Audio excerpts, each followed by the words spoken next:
자, 저는 북한이 대선을 앞두고 그 전에 도발할 거라고 예측을 했습니다. 국내외의 무수한 기관들이 대선이 끝나고 그리고 북한이 11월 미국 중간선거를 겨냥해서 7, 8, 9월쯤 도발할 수 있다. 이렇게 말을 다 틀리게 했습니다. 최근에 북한이 4번의 미사일을 발사하고 그리고 사실상 북이 노리는 것은 북이 미측과 대화를 하면서 트럼프 때 자신들이 그 모라토리움, 미사일 모라토리움, 즉 미사일을 더 이상 쏘지 않겠다라고 말한 부분을 이제 지키지 않겠다라고 이야기한 걸로 봐야 됩니다. 그래서 북한이 대미 미사일 모라토리움을 철회한다. 여기에는 미사일뿐만 아니라 핵실험까지도 들어 있다고 봐야 되겠죠.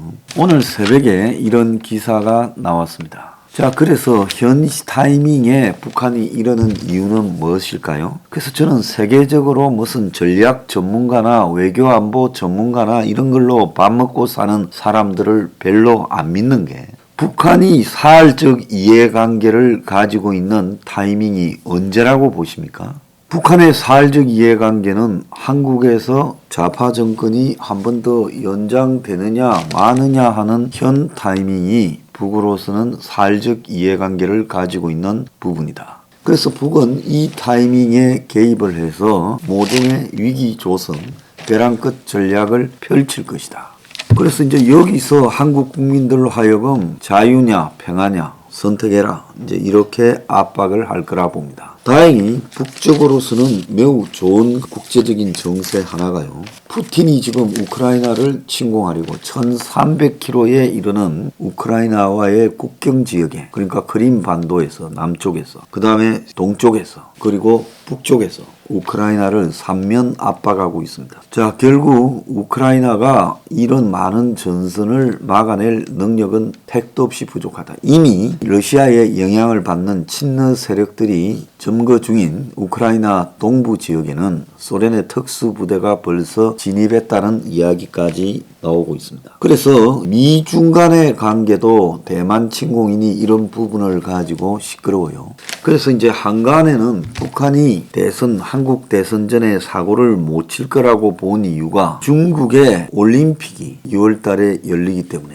중국 올림픽에 재를 뿌리는 역할을 북한이 하겠는가. 그걸 갖다가 이제 유일한 근거로 내세웠고 또 한편으로선 베이징에서 모종의 이벤트를 하지 않겠느냐. 남북 중간에. 그래서 북이 그런 것들을 고려하면 사고를 대선 전에는 안 칠 거라 생각했는데 북이 베이징에 불참하는 것이 확인이 되었고 중국 또한 코로나 등으로 또 서방 주요 국가의 불참 등으로 이 베이징 동계올림픽에 대해서는 이미 미련을 버린 걸로 보입니다. 그렇기 때문에 북한이 베이징 올림픽이니 뭐니 염두에 두지 않고 도발을 할 수 있고 또 미중 간의 관계가 굉장히 충돌이 강화되고 있는 타이밍에 미중, 러시아와 미국 또 러시아와 EU, 나토 국제 정세가 엄청나게 유동적입니다. 푸틴이 이제 공포의 도박판을 열었다. 언론은 이렇게 말하고 있습니다.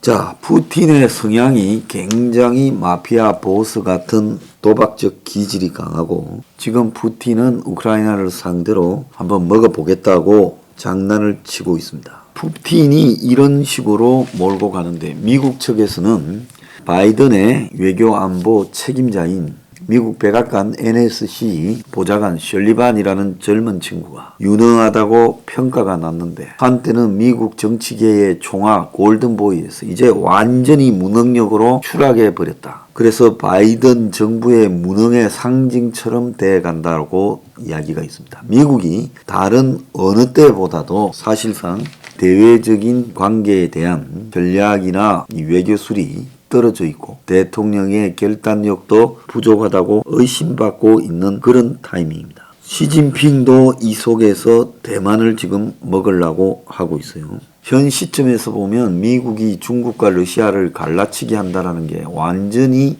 엉터리고 중국과 러시아가 짜고 양동작전을 벌이고 북한이 거기에서 페이스메이커 역할을 수행하는 부분까지도 보입니다. 러시아 군대가 카자흐스탄의 이 시에 투입되어서 진압하는 부분을 보면서 국제적인 질서에서는 순간적인 폭력이 우선이다. 그래서 북한이 폭력의 유혹을 지금 느끼고 있습니다. 자, 이런 상황에서 미국은 북한의 미사일 최근 발사를 공격으로 규정하고 추가 제재에 의해서 안보리를 소집했지만은 이런 안보리에서 뭔가가 될 거라고 보지 않습니다. 미국과 러시아 외교장관이 내일 제네바 담판을 한다는데 담판이 될 것 같지가 않다는 겁니다. 그래서 러시아가 언제든지 우크라이나를 점령 가능한 상황에서 미 국무장관 블링컨이 유럽에 가가지고 마지막 지금 시도를 하고 있는데 이 상황이 상당히 긴박하니까 러시아 화폐와 주가가 지금 폭락을 하는 사태도 벌어지고 있는데 김정은이가 내부적으로는 3년째 신년사를 못하고 있습니다. 첫 번째는 신년사를 말할 만한 경제 상황이 되지 않으니 체면이 없어서 창피함 때문에 못한다.